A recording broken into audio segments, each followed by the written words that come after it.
bafashe ubwenge bwawe. Imana ivuze ngo bigice kure y'ubuzima bwawe.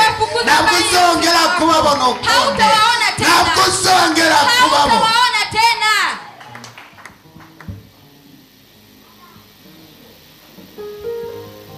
Imana yacu imbuta y'Yesu urayibaza muri NAOTH aho basenga ikagaragara. Imana yacu Imana yacu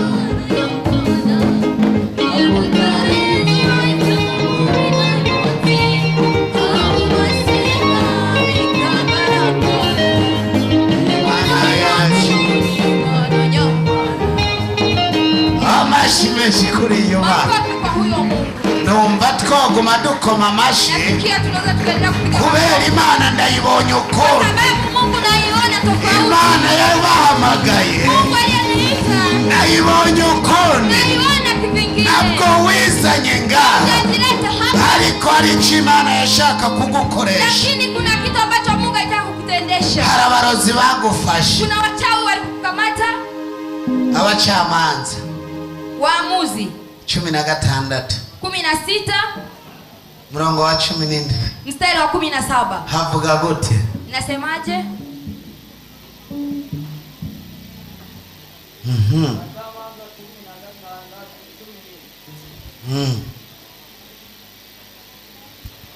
Turasoma mu izina rya Yesu. Nuko amumenera imuri gose. Nuko aramumenera imuri yose. Aramubarira ati nta rupfuhe rwigeze kugera ku mutwe wanje. Ati nta rupfuhe rwigeze kugera ku mutwe. Kuko nabaye umunaziri w'Imana uhereye nkiva mu nda ya mama. Nomobwa inkomezi zanje zoca zimvako ngahinduka goyigoyi nkamera nk'abandi bose. Amashimeshi goma. Hari banga wimeneye wowe nyene. Kuna siri unaijua wewe mwenyewe. Hari banga ryari ryo gutabara wabwiye abasi bawe. Kuna siri ningekuwa kwa aliwaambia uza kubereka inzira zawe zo gutabara. Waonyesha njia zako za kuokolewa. Na wakubera bazimenye. Na wenyewe kwa sababu walizijua. Bacha barazizibira. Wakaziziba. Kubera batashaka gutera intambwe. Sababu waitaka usifika. Ariko Imana yacu. Imana twahuye ku musozi. Irivugiye. Bigiye kukuzamura bose babireba. Bagiye kuza babyitegereza. Bigiye gusobera abantu benshi. Abantu watu wa sasa hivi bari batanguye guca imanza. Walikuwa washaanza kukukatia shauri. Ngwe vyiwe byararangiye. Yake yanaisha. Kaze gasubire kadandaze turabe. Yule tena auzishe tena tuone. Kaze gasubire kalime kimbure turabe. Kalime tena tuone. Ariko Imana yo mwijuru, Imana iri ku musozi wayo, irivugiye irirahiye ngo nabwo azogera igihe nk'iki abantu batatanguye kukubaha. Abantu batatanguye kukubaha. Abantu bagiye kukubaha. Yabazarara. Abantu bagiye kukubaha. Abahora bagenda bakuvuga nibo bagiye kugusimbagiza. Wale kusema na wanaenda kukurusha.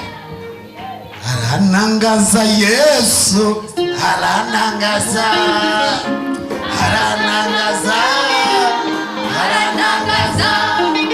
Akuru umuntu muri kubera akamuhindura, akamugarabisha akamusiga akamwambika. Abari bamusi bamureba bagatanga. Haranangaza, haranangaza. Njia zako wakaziziba. Imana rero. Ninachopendea Mungu sasa. Hari icyo yagusezeraniye. Kuna alichokuahidi. Udashobora gupfuta kironso. Huwezi kufa bila kukipata. Imana yagusezeraniye kurira indege. Alikuahidi kupanda ndege. Ntabwo uzopfuta arayurira. Ntabwo uzopfuta arayurira. Bila kupanda ndege. Imana yaguteguriye. Yale Mungu alikuandalia. Ugiye kubyakira. Unaenda kuvipokea. Wihagararire gusa. Usimame tu. Wigumire ku musozi. Katika mlima. ikigwanisho Satani afise silaha Satani alionayo nukubateza ubwoba, ni kuwapa mashaka, nukubateza ubwoba, ni kuwapa mashaka. Imana ibakiza ubwoba mu izina rya Yesu. Mungu aondolee mashaka kwa jina la Yesu. Ubwoba burica. Mashaka nta kindi kigwanisho Satani afise, hakuna silaha nyingine Shetani ubwoba abana b'Imana. Kuwa na mashaka wana. Ariko ijwi ririko rirambwira, lakini sauti inaniambia ngo nta bwoba muzosubira kugira mu mitima iwanyu. Hakuna mashaka au wasiwasi kwa. Hariho umuntu yahora jana kimvi, kuna mtu alikuwa anaenda anafikiria ngo bizogenda itakuwaje, ubuzima ndabona bwahagaze, maisha naona yamesimama, akazi genzo karonka gute, kazi nitapata, nzotunga umuryango gute, nitarisha familia yake, ndabona iby'ibintu biraheze, naona vitu ndumva nogenda aho batanze, ariko Imana irambwira ndabatangarize, humura mu ijuru hari Imana, mu ijuru hari Imana, hari Imana ije gutabara, hari Imana ije kubikora. Oya yacutinya abaza bakwita batono, ambao wanakuja kukuambia mjomba, ngotono, eti mjomba, na nakuzi hata hakujui ngotono, lakini mjomba, batatini eti shangazi. Murazi na nyini tanine wa mimi ni shangazi yako. Abantu baraza bakakwiyegereza, wanakuja wanakukaribia, kumbe bagomba bakugirire nabi, kumbe wanataka wakufanyie vibaya. ngoga rafure, eti kaka wangu mkubwa, bikose nyina we uramuzi kweli mama yako unamfahamu? Reka bicubahiro tubayicubahiro, hata wenye kuheshimiwa tuwape uheshimiwa. hari abahigi inkomezi zawe ambao wanatafuta nguvu zako, bakazana utujambo two kukubesha, wanaleta tumaneno kuue, ukibaza ngo n'umuntu, unafikiria ni mtu, kumba rikahiga inkomezi zawe, kumbe anatafuta nguvu zako. umuntu niyaza mtu akija akavuga ati ndakeneye tuba bagenzi, akasema nahitaji tuwe marafiki, uramwemera, huyo mtamkubalia. umuntu azoza kubwira ngo tanine, ataka kwambia shangazi, zome yari chaguhiga, ujue kuna kitu anakutafuta, hari mishatsi yabonye agomba mwe, kuna nywele nataka akati, umuntu azoza kubwira ngo tono, ataka kwambia mjomba, hari icyo ashaka, kuna kitu anahitaji tono. mjomba. Abantu no kubiga neza, watu ni kujifunza. nitwamara kumenya abantu, ukishafahamu mtu, isi tuzoba tuyisezeye n'ibyayo, dunia tutakuwa tunairaka na vyake. Imana ibahezagire cyane, Mungu awabariki, Imana ibahezagire cyane, Mungu awabariki sana. tureke kuzatumera nka babandi, Mwache kuwa kama wale, ngo ndamuhaye inka, eti nampa gari, nawe ubwiwe na yeye naragura impene, hajawahi kununua hata mbuzi. yakiriye mikoro mu ihanga ry'abantu, Anachukua mic katika kundi la watu, umwana wacu ndamuhaye inka, mtoto wangu ninampa ng'ombe. ese mu rugo iwawe urayitunze? Je, kwako unayo? Abantu barazi gutanga ico badafise, Watu wanajua kutoa ambacho hawana. nama niko ndatembera, Natembea mimi, hari abantu bamaze kwiha ububasha bw'abaherezi, kuna watu walishajipa nguvu za kuongoza. Imana iguhezagire, Eti Mungu akubariki, wabaye umwungere, umekuwa mtumishi, uriko hezagira, ukabona ubwiye abapasitori, unawaambia wachungaji, niwe yari kuguhesha umugisha, yeye ndiye angekupesha baraka, kuko niwe afise ububasha bwo kwa gutanga sababu yeye umugisha. amepewa nguvu za mbinguni. Umugisha, Nakubali nyote mnao, ariko benshi umugisha wabo urugaye, lakini wengi baraka zao zimefungwa. igikenewe si ukubaha, Kinachohitaji sio igikenewe no kugurura. kinachohitaji ni kufungua. Imana irabugurura imigisha yanyu, Mungu anafungulia baraka, Imana irabugurura imigisha yanyu, nako muzokongera kubona ukundi amaganya n'amarira. Imana irirahiriye, Imana yo ku musozi wayo iravuze ngo birarangiye, amesema yanakwisha, birarangiye. yanakwisha.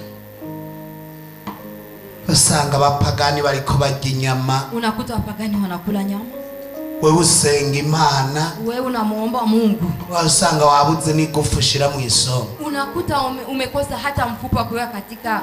kabona imbwa bazisumira ibiro, hari imbwa zinywa amata, Kuna mbwa wanakunywa maziwa, hari imbwa zisumigwa imisoso, kuna mbwa wanapewa minofu, ariko weho lakini wewe akanyamu kajya kuri bonane, nyama unaipata mwakani. Hari migisha yawe yugawe. Na baraka zako zilifungwa. Narababwiye tuzoguma ku musozi w'Imana. Niwaambia atakayebaki katika mlima huu wa Mungu akemerera Imana akamkubalia Mungu imyaka 2 miaka 2 ataratera imbere hajasonga mbele azacaza tugabura ibyo mfise. Huyo aje tuchangie ambavyo ninavyo. Imana yaha, Mungu wa hapa ni Imana itanga, ni Mungu anayetoa. Twarayibonye, tuliona. Imana ibahezagire cyane. Mungu awabariki sana. Nagomba ndabwire William Imana imuhezagire. Nataka niwaambie William Mungu akubariki. Akoreshwa n'Imana. Anatumikishwa na Mungu. Kandi Imana izimurinde imihimbiri. Tena Mungu amuongoze. Ni ryo sengesho musenga Imana. Namuombea. Imana imurinde abantu babi. Mungu amkinge watu wabaya. Imurinde abo mukamya amavuta. Amkinge ambao anaweza kutoa mafuta yake. Imurinde abo muteranya n'Imana yiwe. Amkinge ambao anaweza kumchonganisha. Hari abantu baza bashaka guteranisha Imana n'umukozi w'Imana. Kuchonganisha mtumishi wa Mungu na Mungu. Uze wirinde. Ujirinde. Abantu bazoza bakubwira ngo ngwino ngo tuvugire ubutumwa bwo gutangisha. Watu watakao kuja eti njoo utuambie ujumbe ili. Hari ubutumwa bwo guteranya n'Imana. Kuna ujumbe unakuwa na kuchonganisha na Mungu. Uri kutangisha mahera. Huku natoza pesa. Abo bantu barafise. Hao watu wanazo. Umuntu wese atarakizwa neza, ambaye hajapata wokovu vizuri, nta mahera ushobora kuronka. Uweze ukapata pesa. Amahera wo yaronka gute? Pesa utazipata wapi? None twokugora ngo duha amahera uyakuye. Tupe pesa umezitoa wapi? Tukizwe neza. Tuwe na tuokoke vizuri. Twugurure imigisha yacu. Tufungue baraka zetu. Ntabwo uri uwo gusaba. Wewe sio mtu wa kuomba. Ntabwo uri uwo gufashwa. Sio Mungu tu wa kusaidiwa. Ariko uri uwo gufasha. Lakini wewe ni wa kusaidia. Wewe uri uwo gufasha. Wewe ni wa kusaidia. Wewe uri uwo gutabara. Wewe ni wa kuokoa. Ntabwo ari uri uwo gutabagwa. Wewe sio mtu wa kuokolea. Wadutabaye n'umwe ni Yesu byararangiye. Ni mmoja, ni Yesu Kristo, yote aliishi. Amashimeshi kuri iyo Mana. Makofi kwa Mungu wetu. Abumvise amajambo y'Imana yaciye ngaha. Walisikia maneno ya Mungu aliyopita hapa. Imana ibahezagire. Mungu awabariki. Tugiye gusengera batanze cya 10. Tunaenda kuombea amashikanwa. Ametubariki kaini. Turiko tugera ku musozo. Tunafikirisha mwishoni.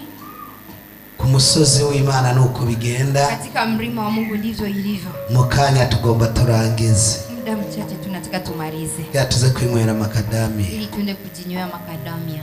Muzabibu Imana yaduhaye mu Burundi. Zabibu Mungu aliyotupa Burundi. Ndakengurukiye rero William. Nashukuru sasa William. Yazanywe n'Imana ngaha. Aliyeletwa na Mungu hapa. Igihe cyose azoba ari ngaha. Muda wote atakao kuwa hapa. Tuzokwama tumuha umwanya. Tutakuwa tunampa nafasi. Mungu awabariki sana. Abaje mu ngoro y'Imana, Imana ibahezagire. Mungu awabariki. Abajournaliste bacu, Imana ibahezagire. Abamezisi, Imana ibahezagire. Wapiga ngoma, Mungu awabariki. Na Sumaili, Imana imuhezagire. Sumaili, Mungu awabariki. Imana yibuka ibyo yakoze. Akumbuke leo tena Mungu.